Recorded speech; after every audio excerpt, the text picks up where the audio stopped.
నమస్తే. ప్రస్తుతం మనతో పాటు ప్రముఖ డైరెక్టర్ అలాగే సినీ రాజకీయ విశ్లేషకులు గీతా కృష్ణ ఉన్నారు. ఆయనతో మాట్లాడదాం. Hi sir. హాయ్ సార్, ఇప్పుడు ప్రస్తుతం పుష్ప 2 ఇంకా రిలీజ్ అవ్వనే లేదు. మళ్ళీ పుష్ప 3 ఇలా ఉండబోతుంది అలా ఉండబోతుంది అని చెప్పేసి బాగా వైరల్ అవుతుంది. అసలు ఏంటి సార్, అంటే పుష్ప 2 రిలీజ్ అవుతుందా కాదా అని మనమే ఇంతకు ముందు మాట్లాడుకున్నాం. మళ్ళీ పుష్ప 3 గురించి ప్రస్తావన వస్తుంది. ఇప్పుడు పుష్పత్రి అనగానే పుణ్యం మీద కారం వేసినట్టు అదే దాని మీద పెట్రోల్ వేసినట్టుగా ఎవరికి ఉంటుంది అంటే పవన్ కళ్యాణ్ ఫ్యాన్స్ ఉంటుంది. మేము దాన్ని రిలీజ్ అయితే ఆడినాము అని చెప్పేసి వాళ్ళు అంటుంటే మళ్ళా పుష్పత్రి వస్తుంది, ఈసారి 2 స్పెక్ల నుంచి అంటాను అన్నారు ఇంకో. అటువంటి పోస్ట్ వేస్తే ఎవరికి ఉంటుంది, వాళ్ళకి బాధగా ఉంటుంది. యాక్చువల్గా పుష్ప 2 డెఫినెట్ గా హిట్ అవుతుంది, ఎందుకంటే బాగా తీసుంటారు అన్ని. అతని గెటప్ చాలా అందంగా ఉంది. సో అతను మంచి actor, no doubt about it. మనకి వైషమ్యాలు ఉండటం వలన అతను ఎందుకు అనుకుంటాం. ఇదే విధంగా పవన్ కళ్యాణ్ కూడా ఇలా కూడా అనక్కలేదు, ఇలా చెప్పి అలా అన్నాడంటే సినిమా చూస్తారు. ఎందుకు వచ్చిందంటే దైవికంగా వచ్చి ఉంటుంది, గాడ్ బ్లెస్సింగ్. ఈ సందర్భంలో ఎందుకు మాట్లాడుకోవాలి పవన్ కళ్యాణ్ గురించి అంటే అతనికి ఉన్నంత ఇది ఎవరు చూడలేదు. సౌత్ ఇండియన్ ఆర్టిస్ట్ అతను, పాన్ ఇండియా కూడా కాదు. దాంతో ఎంతో డబ్బులు సంపాదించారు. అతను flop cinema is equal to Mahesh బాబులు అందరూ కూడా ఆ రోజుల్లో, ఇప్పుడు కాదు, ఇప్పుడు హిట్ సినిమాతో లెక్క లెవెల్ చెప్పేవారు. లేకపోతే 10 సినిమాలు తీయడానికి 10 సినిమాలు ఫ్లాప్ అయిందా తీయడానికి ఏమైనా బంధువా? అదొకటి నాగబాబుతో కూడా తీయాలి కదా. అంచేత డెఫినెట్గా ఇన్కమ్ జనరేటెడ్ ఒక దాని ఏమంటారు బొనాన్సా అంటారు అనమాట. ఆ టైప్ ఆఫ్ యాక్టర్ ఎవరు, స్టార్ ఎవరు, పవన్ కళ్యాణ్. ఓకేనా. అతను ఎన్నుకుంది ఏంటంటే ఈ ఫేమ్ పోకుండానే నేను పాలిటిక్స్ లో వెళ్ళాలనుకోవటం అనేది ఒక ధైర్యమైన సాహసమే. ఎందుకంటే నిజంగా పాలిటిక్స్ లో క్లిక్ అయితే ఇక్కడ నథింగ్, సినిమా నథింగ్, 1000 కోట్లు సంపాదించుకోవచ్చు. అందుకే వెళ్ళాడు, ఎందుకు వెళ్ళాడు తెలియదు. కానీ ఇతను డెఫినెట్ గా మంచి జనాదరణ ఉన్న ఒక స్టార్ ఎవరు సౌత్ ఇండియాలో, పవన్ కళ్యాణ్. ఎప్పుడు విజయ్ ఇచ్చాడు జగన్ గారు, మీకు అర్థం మీకు. సో మన జనరల్ గా ప్రజెంట్ గా మనం అప్డేట్ చేసుకోవాలి. కాబట్టి ఈ టైంలో అల్లు అరవింద్ ఫ్యామిలీకి, చిరంజీవి వీళ్ళందరూ ఫ్యామిలీకి ఫిట్టింగ్ పెట్టడానికి చూశారు కొంతమంది. అందులో టీవీ ఛానల్స్ కూడా కొన్ని ఉన్నాయి. అది ఎవడో ఉంటాడు TV5 అని ఒకటి అనమాట.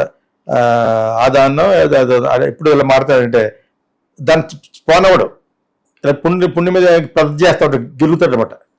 ఇతను ఒకడు ఆ మహా టీవీలో వాళ్ళు ఒకడు అందరినీ గారు గారు అంటారు.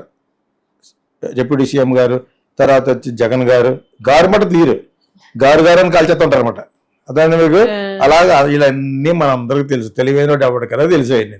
సో వీళ్ళందరూ సహకారంతో ఫైనల్ గా సక్సెస్ఫుల్ గా బన్నీకి పవన్ కళ్యాణ్కి ముందు అగ్రాజేశారు. ఆ పెట్రోల్ ఆరినెవరు షిరిడి సాయిబాబా గుడికి వెళ్తే అక్కడ దుని అని ఒకటి ఉంటుంది, వెళ్ళారా? ఆ దుని ఆయన పోయిన కానీ అలా వెలుగుతున్నాడు. అదే ఆరనేవారు. మనం అక్కడికి వెళ్ళి దండం పెట్టుకుంటాం, బాబాని దర్శనం చేసుకుని హారతి 2-3 సార్లు చూసేసిన తర్వాత ఆ పక్కన అదేదో ATM ఉంటుంది, దాని పక్కన లోపలికి వెళ్తే దున్ని ఉంటుంది కదా. ఎందుకు చూస్తారంటే అది అప్పటి నుంచే కాలుతూనే ఉందట. అట్లా దాని ప్లేస్మెంట్ కూడా మార్చి మళ్ళీ అక్కడ కూడా ఏదో కాలకుండా మారకుండా ఉండడం అంటే అదే నిప్పుడు అక్కడ పెడతారు.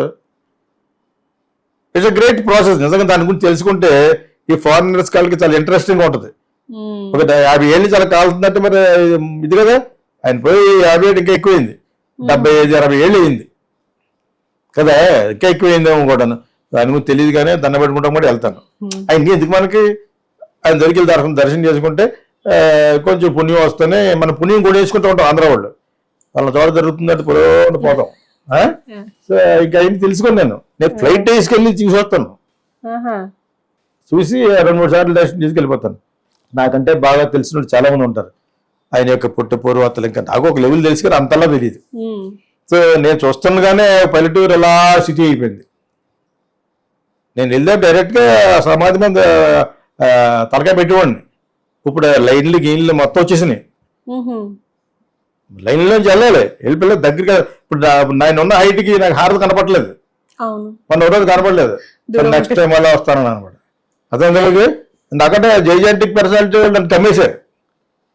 నేను రికమెండేషన్ వెళ్ళని చెప్పాను కదా, కావాలంటే వెళ్ళొచ్చు. అక్కడ కూడా తెలుసు నాకు. ఆ రియల్ ఎస్టేట్లో కడుతున్నారు డబుల్ బెడ్రూమ్ ఫ్లాట్లు అలా తెలుసు నాకు. I don't want to go. లేదు, టైం పట్టినా నాకు ఎంత ప్రాప్తమో అంతే నేను వెళ్తాను.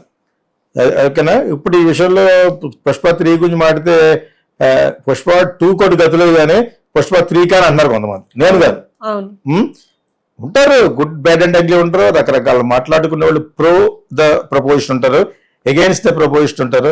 లైక్ చేసే వాళ్ళు ఎంతమంది ఉంటారు, అంతకు రెట్టింపు లైక్ చేయడం వల్ల ఉంటారు. ఎందుకు అంటామంటే ఇటు పవన్ కళ్యాణ్ ఫ్యాన్స్ అందరూ కూడా, చిరంజీవి ఫ్యాన్స్ అందరూ కూడా బన్నీకి ఎగరేస్ట్ చేస్తారు కాబట్టి రాని చూద్దాం అన్నారు. ఏం చూసేది మీరు, అలాగే అన్నారు దేవరాన్ని, దాన్ని చూద్దామని దులిపేసింది.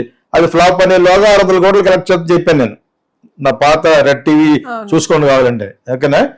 అది ఫ్లాప్ అని చెప్పిలోగా అది 600 కోట్లు కలెక్ట్ చేస్తుంది. ప్రొడ్యూసర్ నష్టపోడు, దులిపేస్తుంది. గట్టిన వాళ్ళు ఇక్కడ బన్నీ కంటే ఎన్టీఆర్ ఇంకా ఎక్కువ మంది ఉన్నారు. అయినా కూడా తను గ్రేట్ యాక్టర్, స్టార్ అనేది చెప్పానంటే మంచి యాక్టర్, అన్ని భాషలు మాట్లాడగలడు కాబట్టి నాకు ఇప్పటి కూడా లైక్ చేస్తాను. సో ఇలా అదే విధంగా బన్నీ కూడా మంచి యాక్టర్. స్వతహాగా నా తాతయ్య గారే మంచి యాక్టర్, అందుకు ఎటువంటి యాక్టర్ అయినా.